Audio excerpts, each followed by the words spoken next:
بسم اللہ الرحمن الرحیم. بسم اللہ الرحمن الرحیم. الحمدللہ رب العالمین والصلاة والسلام علی رسولہ محمد وآلہ واصحابہ اجمعین. اما بعد. درس نمبر 92. آج کے سبق کا عنوان ہے مقدمہ توضیح حصہ 46 فقہ کی تیسری تعریف صدر الشریعہ رحمۃ اللہ کی طرف سے. حصہ صوم. مقدمہ توضیح میں فقہ و اصول فقہ کی تعریفات ذکر کی جا رہی ہے. فقہ کی پہلی تعریف گزر چکی، دوسری تعریف گزر چکی، اور اب تیسری تعریف کے بارے میں ذکر ہو رہا ہے. تیسری تعریف علامہ صدر الشریعہ رحمۃ اللہ نے اپنی طرف سے ذکر کی: العلم بالاحکام الشرعیۃ العملیہ التي قد ظهر نزول الوحی بها والتي نقض الاجماع عليها من ادلتها مع ملکۃ الاستنباط الصحیح منها. اس کی جو تشریح علامہ صدر الشریعہ رحمۃ اللہ نے کی تھی وہ بھی ذکر کر دی. پھر علامہ تفتزانی رحمۃ اللہ علیہ نے اس کی جو تشریح کی تھی وہ بھی آپ حضرات کے سامنے ذکر کر لی. اور اب آخر میں علامہ تفتزانی رحمۃ اللہ کی طرف سے اس تعریف پر کچھ اعتراضات ہیں، وہ ہم ذکر کریں گے، اور اس کے جو جوابات ہیں وہ ہم ذکر کریں گے. فرماتے ہیں: ثم هنا ابحاث. الاول ان المقصود تعریف الفقه المصطلح بين القوم وهو عندهم اسم لعلم مخصوص معين كسائر العلوم، وعلى ما ذكره المصنف هو اسم لمفهوم كلي يتبدل بحسب الآثار أيام والآثار، فيوما يكون علما بجملة من الأحكام ويوما بأكثر وأكثر، وهكذا يتزايد إلى انقراض زمن النبي عليه الصلاة والسلام، ثم أخذ يتزايد بحسب الآثار وانعقاد الإجماعات، وأيضا ينتقص بحسب النواسخ والإجماع على خلاف أخبار الأحاد. پھر یہاں چند ابحاث سے چند باتیں قابل غور ہیں. نمبر 1 یہ ہے کہ مقصود تو اس فقہ کی تعریف کرنا ہے جو اہل فقہ کے اس پر اصطلاح ہے، اور وہ علماء فقہ کے نزدیک مخصوص علم کا نام ہے، معین علم کا نام ہے، جیسے کہ دیگر علوم معین مقرر ہوتے ہیں. مصنف رحمۃ اللہ نے جو ذکر کیا وہ ایسے مفہوم کلی کا نام ہے جو ایام اور زمانے کے وقت کے حساب سے بدلتے رہتے ہیں. ایک دن یہ چند احکامات کا علم ہوگا، اور دوسرے دن اس سے زیادہ، پھر تیسرے دن اس سے زیادہ. اسی طرح نبی کریم صلی اللہ علیہ وسلم کے زمانہ ختم ہونے تک یہ زائد ہوں گے، پھر زائد ہوں گے زمانوں کے اعتبار سے، اسی طرح اجماعات کے منعقد ہونے کے اعتبار سے، اور اس طرح کم بھی ہوں گے نواسخ اور اجماع علی خلاف اخبار الاحاد، خبر واحد کے خلاف اجماع کے منعقد ہونے کی وجہ سے اور نواسخ کی وجہ سے. سب سے پہلا اعتراض یہ ہے کہ مصنف نے جو تعریف ذکر کی العلم بکل الاحکام الشرعیۃ العملیہ التي قد ظهر نزول الوحی بها، یہ جو تعریف ذکر کی ہے یہ مخصوص تعریف نہیں ہے، یعنی ہر زمانے کے اعتبار سے اور مختلف اشخاص کے اعتبار سے یہ تعریف بدلتی رہے گی. اور جب ہم کسی علم کی تعریف کرتے تو ایک مقرر چیز ہوتی ہے. مصنف کی تعریف میں زمانے کے اعتبار سے تبدیل ہوگا، کیونکہ مصنف نے لکھا ہے کہ جتنے احکام کا نزول ابھی تک ظاہر ہوا ہو اس کا جاننے والا ہو.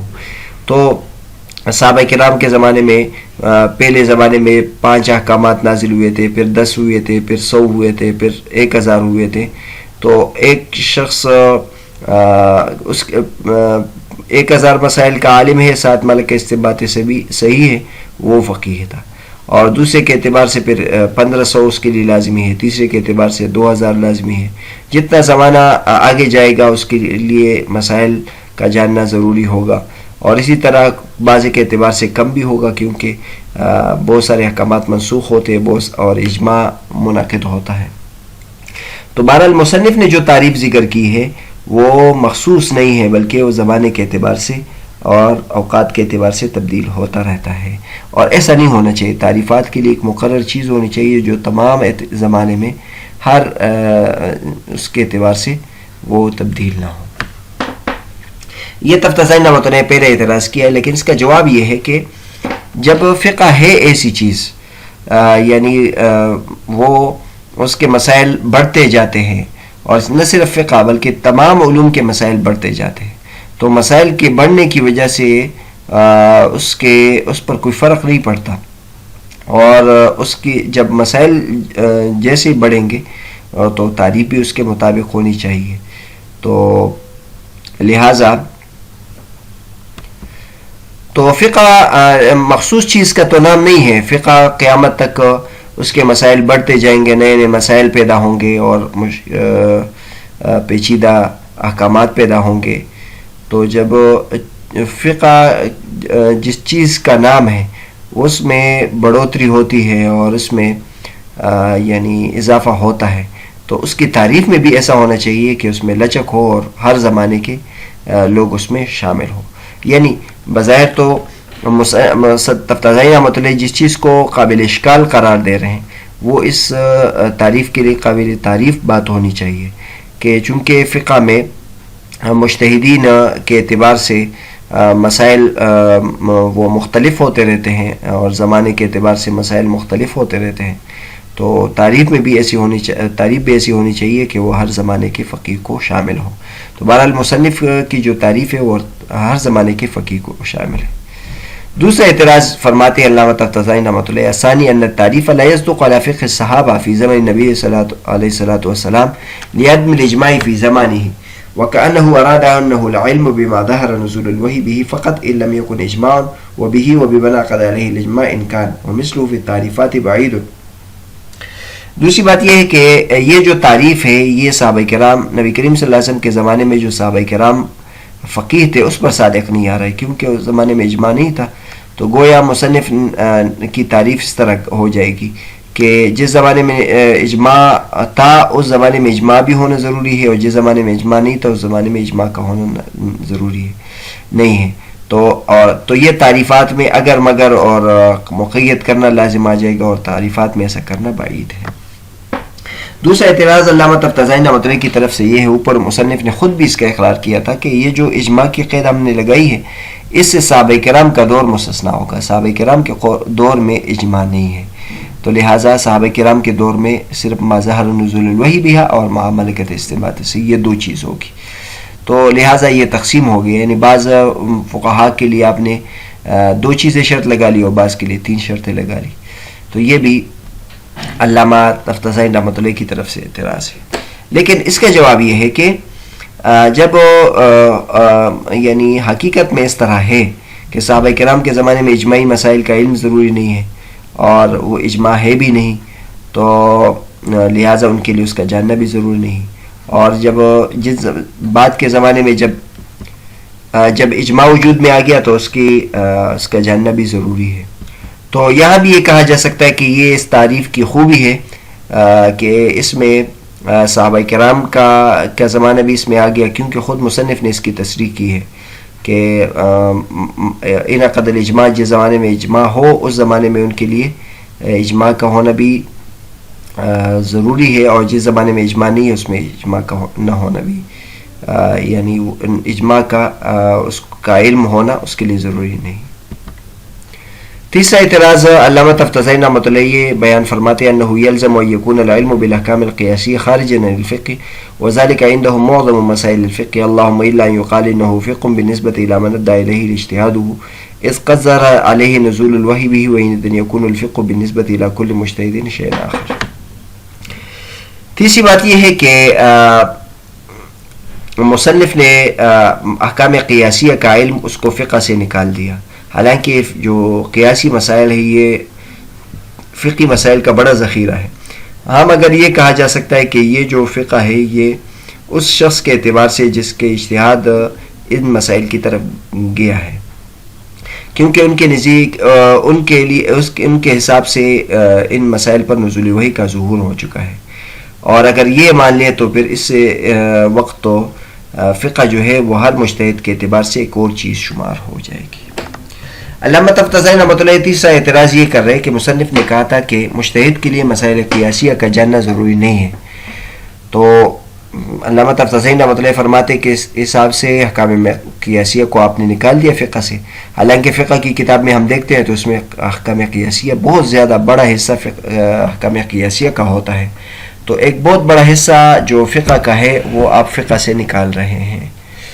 تو پھر خود ہی اس کا جواب دیا ہے کہ ہم یہ کہہ سکتے ہیں کہ یہ فقہ ہے، لیکن جس نے اس کا استنباط کیا ہے اس کے اعتبار سے اس کا فقہ ہے، دوسرے کے اعتبار سے اس کا یہ فقہ نہیں ہے، کیونکہ اس کے حساب سے اس کا نزول وحی ظاہر ہو گیا ہے.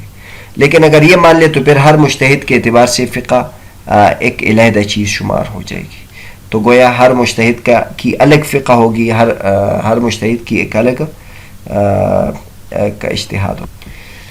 اس کا جواب یہ دیا گیا ہے کہ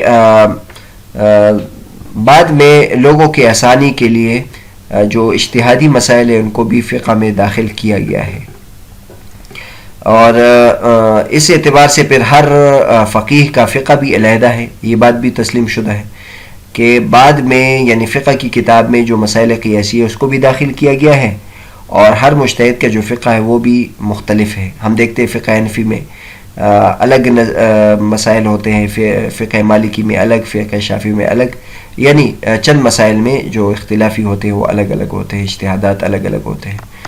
تو یہ بعد میں لوگوں کی آسانی کے لیے اس میں شمار کر دیا ہے، لیکن مصنف کی جو تعریف ہے یہ مجتہد کے اعتبار سے اور بنیاد کے اعتبار سے، لہٰذا اس اعتبار سے جو مسائل قیاسیہ ہے اس کا جاننا فقیہ کے لیے ضروری نہیں ہے. اور اس کے بارے میں خود تفتزانی رحمۃ اللہ علیہ نے بھی پہلے کہا ہے کہ مجتہد کے لیے تقلید ضروری نہیں ہے، مجتہد کے لیے تو وہ دور لازم آ جائے گا اگر ہم اس کے لیے ان مسائل کا جاننا لازمی قرار دے دیں.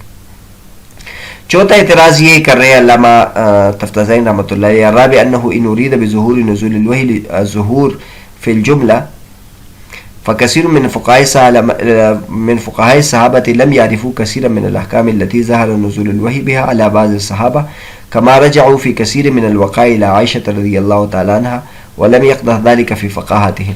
وإن أريد الظهور على العام الأغلب فهو غير مضبوط لكثرة الرواة وتفرقهم في الأسفار والأشغال، ولو سلم فيلزم أن لا يكون العلم بالحكم الذي يرويه الأحاد من الفقه حتى يصير شائعا ظاهرا على الأكثر فيصير فقها، وبالجملة هذا التعريف لا يخلو عن الاشکال والاختلال.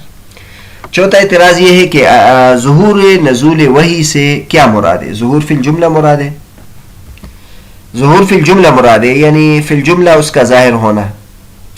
تو بہت زیادہ فقیہ صحابہ کرام انہوں نے بہت زیادہ احکامات جن کا نزول وحی ظاہر ہو گیا تھا ان کو معلوم نہیں تھا، جیسے کہ مثلا صحابہ کرام نے بہت سارے مسائل میں حضرت عائشہ رضی اللہ عنہ کی طرف رجوع کیا ہے، اور یہ بات ان کی فقاہت میں کوئی عیب والی نہیں تھی.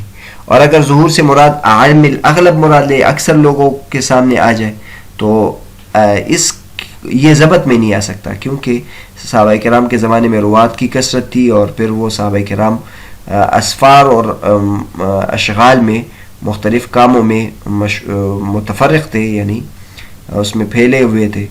اگر اس کو تسلیم کر لے تو یہ بات لازم آ جائے گی کہ وہ حکم جس کو احاد روایت کرے وہ فقہ کا ہونا لازم آ جائے گا.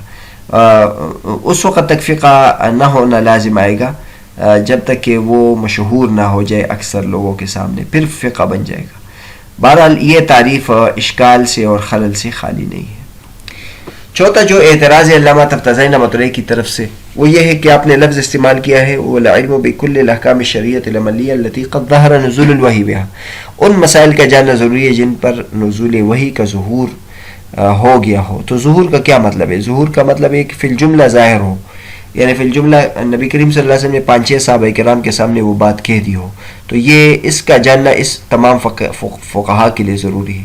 تو یہ بات بھی نہیں ہو سکتی کیونکہ بہت سارے فقہا صحابہ کرام تھے، انہوں نے بہت سارے احکام ان کو معلوم نہیں تھے، جبکہ بعض صحابہ کرام کو ان مسائل کا علم تھا. اور تو اس طرح تو ان کا غیر فقیہ ہونا لازم آ جائے گا، حالانکہ کسی نے بھی ان کو ان کی اس کی علمی ان کی فقاہت میں مضر قرار نہیں دی ہے. جس طرح کہ بہت سارے صحابہ کرام حضرت عائشہ رضی اللہ عنہ سے بعد میں مسائل کی طرف رجوع کیا، اور حضرت عائشہ رضی اللہ عنہ کے وہ علم میں یہ وہ بات آ گئی تھی، تو یہ ان کی فقاہت میں مضر ہونی چاہیے یہ بات، حالانکہ کسی نے بھی یہ مضر قرار نہیں دی. اور اگر آپ کا ظہور سے مراد عام الاغلب ہو، یعنی اکثر صحابہ کرام کو وہ بات معلوم ہو، تو پھر اکثر کو ضبط میں نہیں لا سکتے، کیونکہ اکثر صحابہ کرام کی تعداد بہت زیادہ تھی. تو ان میں سے اکثر کتنے ہوں گے. اور اسی طرح اکثر صحابہ کرام ایک تو اسفار میں تھے, تو اکثر کے سامنے ذکر کرنا بھی مشکل ہے, وہ اپنے مشغول. نبی کریم صلی اللہ علیہ وسلم اکثر کو بتا دے, یہ بھی بڑا مشکل کام ہے. اور اگر اس بات کو تسلیم بھی کر لے کہ چلو ظہور سے یہ ظہور بھی ہو گیا, تو اس وقت تک کسی خبر واحد پر کسی خبر واحد کی اگر کسی یعنی کسی صحابی کو جو فقیہ ہو اس کو خبر واحد کے بارے میں علم حاصل ہو, اس وقت تک وہ خبر واحد کا علم فقہ شمار نہیں ہوگا جب تک کہ سب کو معلوم نہ ہو, کیونکہ آپ نے ظہور سے مراد اکثر کو معلوم ہونا مراد لیا ہے. تو اکثر کو معلوم ہونا اگر مراد لیا ہے تو پھر خبر واحد پر کا علم اگر اس کو حاصل ہو تو اس کے علم کو فقہ نہیں کہیں گے جب تک کہ سب کو معلوم نہ ہو جائے. اگر آپ دیکھ لیں یہ اعتراض علامہ تفتازانی رحمۃ اللہ کی طرف سے, علامہ تفتازانی رحمۃ اللہ نے ظہور کے 2 معنی بیان کیے ہیں لیکن تیسرا معنی بیان نہیں کیا جو درست ہو سکتا ہے. ظہور نزولی وحی کا پہلا معنی یہ بھی درست نہیں ہے, خود مصنف نے تفتازانی رحمۃ اللہ نے اس پر رد کیا ہے. اور اس کا جو دوسرا معنی ہے وہ بھی درست نہیں ہے کہ اکثر کو معلوم ہو جائے, اور پہلا معنی ہے فی الجملہ معلوم ہو جائے. لیکن یہاں جو صدر شریعہ رحمۃ اللہ کا معنی ہے وہ یہ ہے کہ خود اس مجتہد کے سامنے واضح نہ ہو, یہ معنی مراد ہے. یعنی جب تک کہ اس مجتہد کو خود معلوم نہ ہو اس کے لیے اس کا جاننا ضروری نہیں ہے. اگر اس کو معلوم ہو تو پھر اس کا جو علم ہے وہ اس کے لیے اس کا جاننا ضروری ہے, یہ مجتہد کے لیے ضروری ہے. اور اس معنی میں پھر کوئی اعتراض اور اشکال نہیں ہوتا.